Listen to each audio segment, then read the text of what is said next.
January 8th, 1981, Riverside, Michigan. While a community searched for a monster, the monster was searching right alongside them.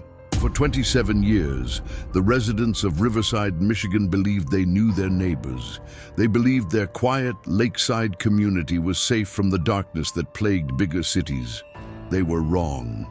On a frigid February morning in 2008, Detective Mark Sullivan received a phone call that would shatter everything this small town thought it knew about itself. The voice on the other end belonged to a forensic analyst from the Michigan State Police Crime Lab, and the words that followed would reopen wounds that had never truly healed. The DNA match was perfect. After nearly 3 decades of silence, the genetic evidence pointed directly to someone who had been hiding in plain sight. Someone who had attended town meetings, shopped at the local grocery store, and smiled at his neighbors every single day since 1981. Someone who had watched a family destroy itself with grief while he carried on with his normal life. The case that had haunted Riverside for a generation was about to explode back into the headlines, and this time, there would be answers. But those answers would come at a price that nobody in this tight-knit community was prepared to pay. This is the story of how advanced forensic science finally caught up with a killer who thought he had committed the perfect crime. It's the story of a family that never gave up hope, a police department that refused to let a case go cold, and a community that learned the most dangerous predators are often the ones who seem the most ordinary. The victim was 19-year-old Angela Morrison, a college sophomore home for winter break who had her entire life ahead of her. She was studying elementary education at Western Michigan University, dreaming of becoming a teacher who would inspire young minds. Angela was known for her infectious laugh, her volunteer work at the local animal shelter, and her ability to make friends with anyone she met. But on the night of January 8th, 1981, Angela Morrison would become the center of a mystery that would consume her family, perplex investigators, and divide a community for the next 27 years. Her brutal murder would expose the fragile illusion of safety that small towns often wrap around themselves like a protective blanket. The investigation that followed would reveal shocking incompetence, missed opportunities, and a killer who was far more cunning than anyone initially realized. For years, the case would remain frustratingly unsolved, with leads that went nowhere and suspects who couldn't be eliminated but couldn't be charged either. Angela's parents, Robert and Helen Morrison, would spend decades fighting for justice, never accepting that their daughter's killer might escape punishment. They organized search parties, hired private investigators, and kept the case in the public eye when others wanted to move on. Their determination would eventually play a crucial role in solving the case, but not before it cost them their marriage, their health, and nearly their sanity. The breakthrough that finally cracked the case came from an unlikely source. In 2007, Michigan began requiring all felons to submit DNA samples to a state database. One of those samples, submitted by a man arrested for a seemingly unrelated minor offense, would trigger an automated match that had been waiting in the system for years. When Detective Sullivan hung up the phone that February morning, he knew his quiet life was about to change forever. He also knew that somewhere in Riverside, a killer was about to discover that time had finally run out. The man who had murdered Angela Morrison was still living in the same community, still breathing the same air as her grieving family, still believing he had gotten away with the perfect crime. But DNA doesn't lie, and it doesn't forget. And after 27 years of silence, it was finally ready to speak. The winter of 1981 arrived early in Riverside, Michigan, blanketing the small lakeside community in a thick layer of snow that would remain until well into March. Located along the eastern shore of Lake Michigan, Riverside was the kind of place where everyone knew everyone, where front doors remained unlocked, and where the most serious crime was usually teenage vandalism or the occasional bar fight on Saturday nights. With a population of just over 8,000 residents, Riverside had managed to maintain its small-town charm, even as the industrial cities of Detroit and Grand Rapids continued to grow and modernize around it. The town's economy revolved around tourism during the summer months, when visitors flocked to the pristine beaches and quaint downtown shops, and logging operations that had sustained the community for generations. The year 1981 marked a turning point in American history. Ronald Reagan had just been inaugurated as the 40th president. MTV was preparing to launch and change music forever, and the country was slowly emerging from a recession that had gripped the nation for months. But in Riverside, these national events felt distant and abstract. Life moved at a slower pace, governed by the changing seasons and the rhythms of a community that valued tradition over progress. Angela Morrison embodied everything that made Riverside special. Born and raised in the town, she was the youngest of 3 children in a family that had deep roots in the community. Her father, Robert Morrison, managed the local hardware store that his grandfather had established in 1923. Her mother, Helen, taught 3rd grade at Riverside Elementary School, where she had educated nearly half the children in town over her 20-year career. Angela had always been different from her older siblings. While her brother David pursued a career in engineering and her sister Patricia focused on business studies, Angela was drawn to working with children. She spent her high school years volunteering at the local daycare center and tutoring struggling students. Her teachers consistently praised her patience, creativity, and natural ability to connect with young people. At Western Michigan University, Angela was thriving in her elementary education program. She maintained a solid B+ average while working part-time at a campus bookstore to help pay for her expenses. Her professors noted her enthusiasm for innovative teaching methods and her genuine concern for students who faced learning challenges.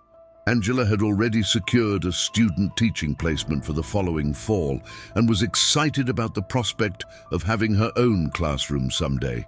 The Morrison family lived in a modest 2-story house on Maple Street, just 6 blocks from downtown Riverside. The neighborhood was a mix of young families and longtime residents who had watched each other's children grow up together. Angela's childhood had been filled with bike rides to the lake, summer jobs at the ice cream parlor, and Friday night football games where the entire town gathered to support the Riverside Ravens. During her winter break from college, Angela had fallen back into the comfortable rhythms of small-town life. She helped her mother prepare lesson plans for the upcoming semester, worked occasional shifts at her father's hardware store, and spent time catching up with high school friends who were also home from college. She had been looking forward to returning to Western Michigan for the spring semester, where she planned to take advanced courses in child psychology and special education. The social fabric of Riverside in 1981 was tightly woven, but not without its tensions. The town was predominantly white and working class, with most families tracing their ancestry back to German and Polish immigrants who had arrived in the late 1800s. There was an unspoken understanding that certain behaviors were acceptable and others were not, and gossip traveled quickly through the network of churches, schools, and local businesses that formed the backbone of community life. Crime was so rare in Riverside that the police department consisted of only 5 full-time officers and 2 part-time deputies. Chief William Hartley had held his position for over 15 years and prided himself on running a department that focused more on community relations than serious criminal investigations. The most sophisticated piece of equipment in the police station was a new radio system that had been installed the previous year. The winter of 1981 had been particularly harsh, with temperatures regularly dropping below zero and snowfall that exceeded normal levels by nearly 40%. Many residents had commented that it felt like the longest winter in memory, and everyone was looking forward to the arrival of spring. But for the Morrison family, spring would bring no relief from the darkness that was about to engulf their lives. The evening of January 8th, 1981, began like any other winter night in Riverside. Angela Morrison had spent the day helping her mother organize classroom supplies for the upcoming semester and running errands around town.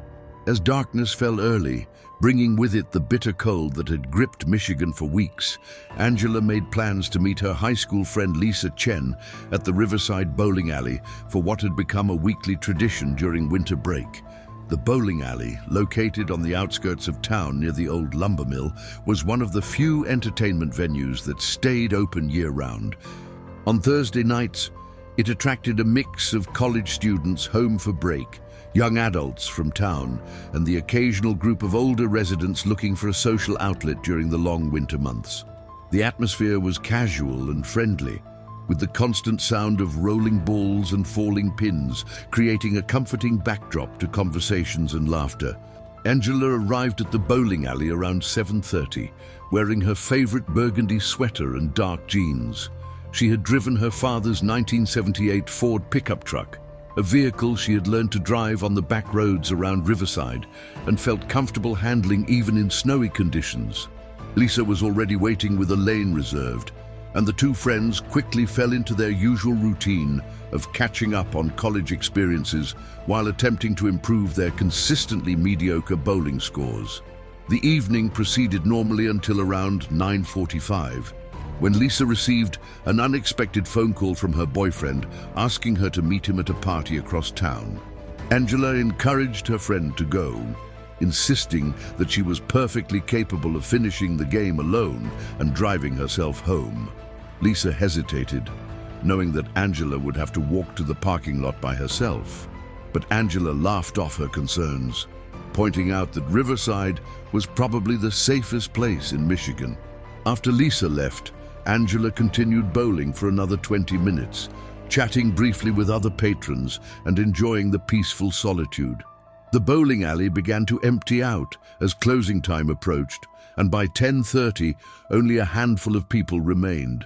Angela gathered her purse and jacket, said goodnight to the staff, and walked out into the frigid night air toward the parking lot behind the building. The parking lot was poorly lit, with only two functioning streetlights casting weak pools of yellow light across the snow-covered asphalt. Angela's father's truck was parked near the back of the lot, away from the building, where she had chosen to park to avoid the crowd of vehicles that typically gathered near the entrance. Security cameras were virtually non-existent in Riverside in 1981, and the bowling alley had no surveillance system to record what happened next. What investigators would later piece together from physical evidence painted a terrifying picture of Angela's final moments. As she approached the truck, someone emerged from the shadows between two parked vehicles. The attack was swift and brutal, suggesting that the perpetrator had been waiting and watching for the right opportunity. Angela's keys were found scattered in the snow, several feet from the truck, indicating that she had attempted to reach safety but was prevented from doing so. The medical examiner would later determine that Angela had been struck multiple times with a blunt object, likely a tire iron or similar tool. The attack showed signs of extreme violence that went far beyond what would have been necessary to subdue the young woman. Angela had defensive wounds on her hands and arms, evidence that she had fought desperately for her life despite being overpowered by her attacker. After the initial assault, Angela's body was moved to a secluded area behind the bowling alley, near a dumpster that was partially hidden by overgrown bushes. The killer had attempted to conceal the body with debris and snow, but had done so hastily, suggesting either panic or the fear of being discovered. The sexual assault that followed the beating indicated that this was not a random robbery gone wrong, but a premeditated attack with deeply disturbing motivations. Angela Morrison was discovered the following morning by Jerry Walsh, a maintenance worker who arrived early to clear snow from the bowling alley's parking lot. The sight that greeted him would haunt him for the rest of his life. and send shockwaves through a community that had never experienced such violence. Within minutes, the Riverside Police Department received the call that would launch the most intensive investigation in the town's history. The crime scene revealed crucial evidence that would remain dormant for decades, waiting for technology to advance enough to unlock its secrets. But in 1981, that technology was still years away, and Angela Morrison's killer believed he had committed the perfect crime. Chief William Hartley arrived at the bowling alley crime scene within minutes of receiving the emergency call. But nothing in his 15 years of law enforcement had prepared him for what he encountered that frigid January morning. The Riverside Police Department had handled domestic disputes, drunk driving cases, and the occasional burglary, but never a violent homicide. The brutal nature of Angela Morrison's murder immediately overwhelmed the small department's limited resources and investigative capabilities. The first critical mistake occurred within hours of discovering the body. Hartley, recognizing that his department lacked the expertise to handle such a complex case, requested assistance from the Michigan State Police. However, a severe winter storm that had been building overnight delayed the arrival of state investigators by nearly 6 hours. During this crucial window, well-meaning local officers inadvertently contaminated the crime scene by failing to establish proper perimeters and allowing too many people access to the area. When Detective Lieutenant Frank Rodriguez finally arrived from the state police, he found that crucial evidence had potentially been compromised. Footprints in the snow had been obscured by the movement of local officers, emergency medical personnel, and even curious onlookers who had gathered despite police efforts to maintain crowd control. The delay had also allowed the continuing snowfall to cover additional evidence that might have been preserved under different circumstances. The investigation's second major error involved the handling of potential witnesses. The bowling alley staff, who had been among the last people to see Angela alive, were interviewed separately by different officers who failed to coordinate their questioning. Inconsistencies in their statements emerged immediately. But rather than recognizing these as normal variations in human memory under stress, investigators began to view the staff members with suspicion. Danny Kowalski, the 19-year-old employee who had been working behind the counter when Angela left, became the first unofficial suspect.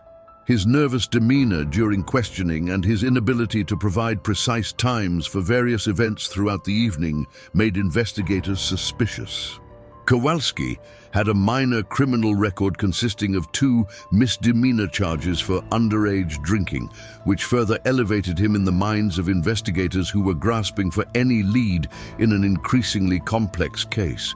The focus on Kowalski intensified when investigators learned that he had taken an unusually long break around the time Angela was believed to have been attacked.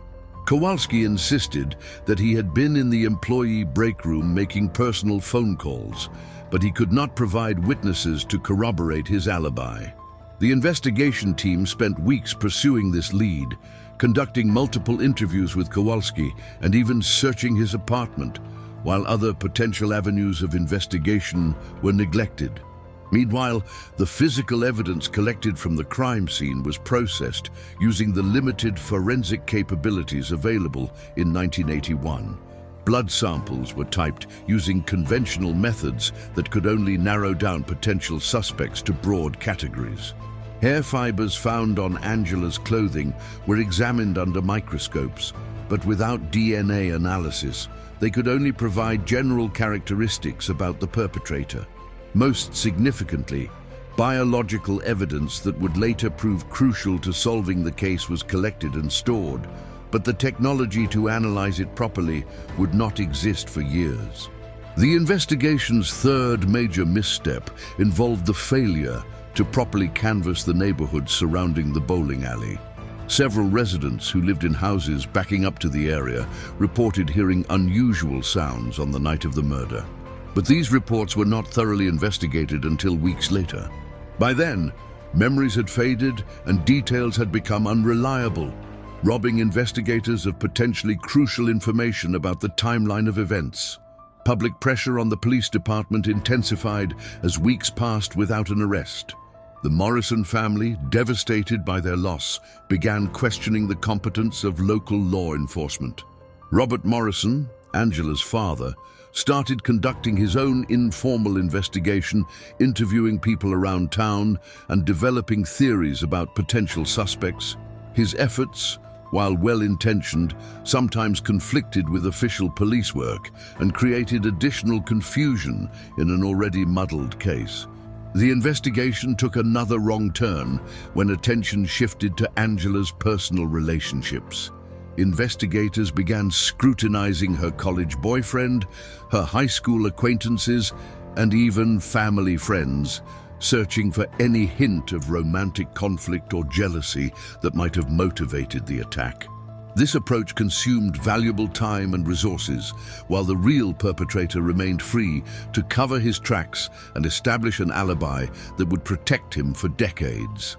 As winter turned to spring, the investigation had produced multiple suspects, hundreds of interviews, and volumes of paperwork, but no arrests. The case that had shocked Riverside was slowly beginning to stall, setting the stage for nearly 3 decades of frustration and false hope. By the summer of 1982, the Angela Morrison murder investigation had effectively ground to a halt. Detective Lieutenant Frank Rodriguez had returned to his regular duties with the Michigan State Police, leaving behind boxes of evidence, hundreds of witness statements, and a case file that had grown to over 3,000 pages. Chief Hartley continued to assign officers to follow up on occasional tips, but the leads had dwindled to a trickle of false confessions and conspiracy theories that led nowhere. The impact on the Morrison family was devastating and permanent. Robert Morrison, once a pillar of the community who had served on the town council and coached Little League baseball, became increasingly withdrawn and bitter. His hardware store, which had been a gathering place for local residents seeking advice on home improvement projects, gradually lost customers as Robert's demeanor grew darker and more suspicious. He began to view every male customer as a potential suspect, studying their faces and mannerisms for signs of guilt. Helen Morrison's decline was even more pronounced. The elementary school teacher, who had once been beloved by students and parents alike, found herself unable to concentrate in the classroom. Her patience with children evaporated, replaced by an overwhelming anxiety that made her jump at unexpected sounds and scrutinize every adult who entered the school building. After struggling through the 1981-1982 school year, Helen took a leave of absence that eventually became permanent retirement at the age of 47. The couple's marriage, which had survived 24 years of typical ups and downs, began to crumble under the weight of their shared grief and frustration. Robert became obsessed with the investigation, spending hours each evening reviewing police reports and developing elaborate theories about potential suspects. Helen, meanwhile, retreated into herself, finding solace only in visiting Angela's grave at Riverside Cemetery, where she would sit for hours talking to her daughter's headstone. As years passed, the case faded from public consciousness in Riverside. New residents moved to town who had never heard of Angela Morrison, and longtime residents gradually stopped discussing the murder that had once dominated every conversation. The bowling alley where Angela had spent her final evening continued operating normally, though many locals avoided the back parking lot where her body had been discovered. The police department underwent significant changes during the 1980s. Chief Hartley retired in 1985, replaced by a younger officer who had no personal connection to the Morrison case. The new chief, James Patterson, inherited the cold case files, but lacked the institutional knowledge and emotional investment that had driven the initial investigation. As newer crimes demanded attention and resources, the Morrison case was relegated to a filing cabinet in the basement of the police station. Periodic attempts to revive the investigation occurred throughout the 1990s. usually triggered by advances in forensic science or pressure from the Morrison family. In 1987, hair and fiber evidence was re-examined using improved microscopic techniques, but the results provided no new leads. A 1993 review of the case by a retired FBI profiler suggested that the killer was likely a local resident with intimate knowledge of the bowling alley's layout and operating schedule. But this analysis only confirmed what investigators had suspected all along. The most painful aspect of the cold case was the way it continued to tear at the fabric of the Riverside community. Suspicions that had been planted during the initial investigation never fully disappeared. Danny Kowalski, the bowling alley employee who had been the first unofficial suspect, eventually left town in 1984, unable to escape the whispered accusations that followed him despite never being formally charged. Other residents who had been questioned during the investigation found themselves subject to ongoing speculation and gossip that persisted for years. Robert and Helen Morrison divorced in 1989, 8 years after their daughter's murder. Both remained in Riverside, living separate lives while maintaining their individual vigils for justice. Robert continued operating the hardware store until his death from a heart attack in 1998, never knowing that his daughter's killer was still living in the same community. Helen survived until 2003, spending her final years as a recluse who trusted no one and found peace only in her daily visits to Angela's grave. The case that had once consumed an entire community had become a ghost story, whispered about but rarely discussed openly. Angela Morrison's killer had successfully blended back into normal life, confident that time had erased any possibility of discovery. The breakthrough that would finally solve Angela Morrison's murder began with a seemingly unrelated incident on November 3, 2007. Kenneth Brennan, a 49-year-old maintenance supervisor at the Riverside water treatment plant, was arrested for driving under the influence after crashing his pickup truck into a mailbox on Cedar Street. It was his second DUI offense in 5 years, making it a felony under Michigan law and requiring him to submit a DNA sample to the state's combined DNA index system. Brennan had lived in Riverside his entire life, graduating from Riverside High School in 1976, 5 years before Angela Morrison's murder. He was known throughout the community as a reliable worker who kept to himself, never married, and lived alone in a small house inherited from his deceased parents. Neighbors described him as quiet but helpful, the kind of person who would shovel snow from elderly residents' driveways without being asked and who always waved when passing on the street. The DNA sample collected from Brennan during his booking was processed at the Michigan State Police Laboratory in Grand Rapids and entered into the state database in January 2008. Within hours, the automated system triggered a match that had been waiting dormant for over 2 decades. The biological evidence collected from Angela Morrison's clothing in 1981 finally had a name attached to it. Detective Mark Sullivan, who had taken over the cold case files when he joined the Riverside Police Department in 2003, received the phone call from the crime lab on February 12, 2008. The forensic analyst explained that the DNA profile from the Morrison case showed a perfect match to Kenneth Brennan's sample, with odds of coincidence calculated at 1 in several billion. After 27 years of frustration and dead ends, the case had been solved by science. Sullivan immediately began building a comprehensive case against Brennan, working closely with the Michigan State Police and the county prosecutor's office. A covert surveillance operation was established to monitor Brennan's activities while investigators gathered additional evidence. The surveillance team observed Brennan's daily routines, noting that he continued to frequent many of the same locations he had visited in 1981, including the bowling alley where Angela had spent her final evening. Further investigation revealed disturbing details about Brennan's background that had been overlooked during the original investigation. In 1981, He had worked part-time at a gas station located just 2 blocks from the bowling alley, giving him intimate knowledge of the area's layout and traffic patterns.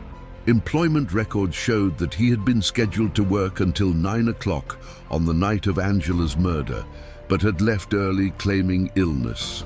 This alibi had never been thoroughly investigated because Brennan had not been considered a serious suspect at the time. The investigation also uncovered a pattern of troubling behavior that had escalated over the years. Brennan had been arrested 3 times for voyeurism between 1985 and 1995, incidents involving him peering into windows of homes occupied by young women.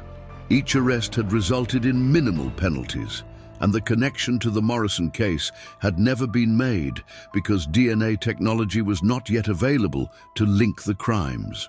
On March 8, 2008, a team of investigators executed a search warrant at Brennan's residence while he was at work. Hidden in his basement, they discovered a collection of newspaper clippings about Angela Morrison's murder that dated back to 1981. The articles had been carefully preserved in a scrapbook, along with photographs of Angela that had been cut from high school yearbooks and local newspaper features. Most disturbing was a journal that contained detailed fantasies about the murder, written in Brennan's handwriting and describing aspects of the crime that had never been released to the public. The arrest warrant was issued on March 10, 2008. Brennan was taken into custody at his workplace without incident, showing no surprise or emotion when informed of the charges against him. His calm demeanor during the arrest suggested that he had been expecting this moment for years, perhaps even decades. The DNA evidence was overwhelming and irrefutable. Kenneth Brennan, the quiet maintenance worker who had lived among his neighbors for nearly 5 decades, was finally revealed as the monster who had destroyed the Morrison family and shattered the innocence of an entire community. The news of Kenneth Brennan's arrest spread through Riverside like wildfire on the morning of March 10, 2008. Within hours, the quiet streets were filled with news vans from Grand Rapids, Detroit, and Chicago as the national media descended upon the small lakeside community. The headline, "Local Man Arrested in 27-Year-Old Murder," dominated the front page of the Riverside Herald, selling more copies than any edition in the newspaper's history. The reaction among longtime residents was a mixture of shock, disbelief, and profound unease. Many had known Brennan for decades, had worked alongside him, and had considered him a harmless if somewhat odd fixture in the community. Margaret Kowalski, whose son Danny had been the original suspect in 1981, broke down in tears when she learned of the arrest. For 27 years, her family had lived under a cloud of suspicion that had never fully lifted, despite the lack of evidence against her son. The revelation that Brennan had been living freely in Riverside throughout the entire investigation period sent shockwaves through the community. Residents began recalling interactions with him over the years, searching their memories for signs they might have missed. Several women came forward to report uncomfortable encounters with Brennan, incidents they had dismissed at the time, but now viewed in a sinister new light. The legal proceedings moved swiftly once the DNA evidence was presented. Brennan's defense attorney, appointed by the court after he claimed inability to afford private counsel, attempted to challenge the admissibility of the genetic evidence and the circumstances of its collection.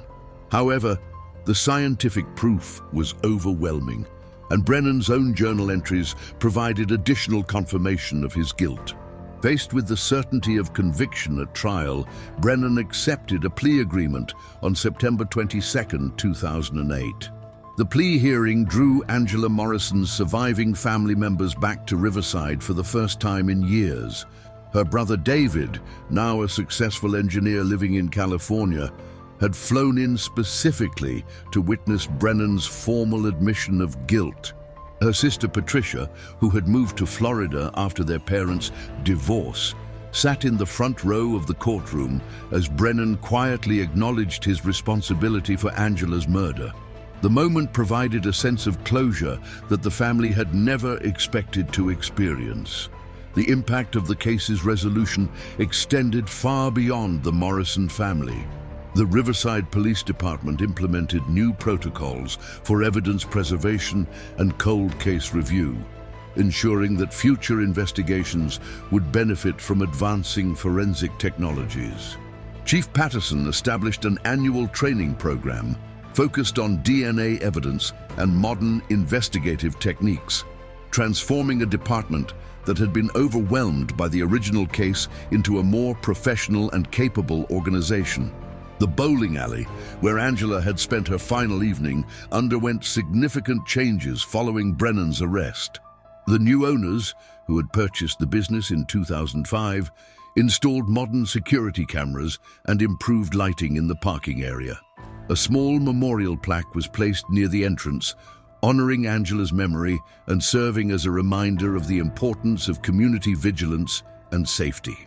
Kenneth Brennan was sentenced to life in prison without the possibility of parole on October 14, 2008. He was transferred to a maximum security facility in southern Michigan, where he remains today. Prison records indicate that he has been a model inmate, causing no disciplinary problems and showing no interest in appealing his conviction or seeking any form of clemency. The case became a landmark example of how advancing DNA technology could solve even the oldest cold cases. Law enforcement agencies across Michigan began reviewing their unsolved murder files, leading to dozens of additional arrests and convictions over the following years. The Angela Morrison case demonstrated that justice, while sometimes delayed, could still be achieved through persistence, scientific advancement, and the dedication of investigators who refuse to give up. Today, Riverside has returned to its quiet existence as a peaceful lakeside community. The bowling alley continues to operate. Children play safely in the parks, and residents once again feel secure in their neighborhoods.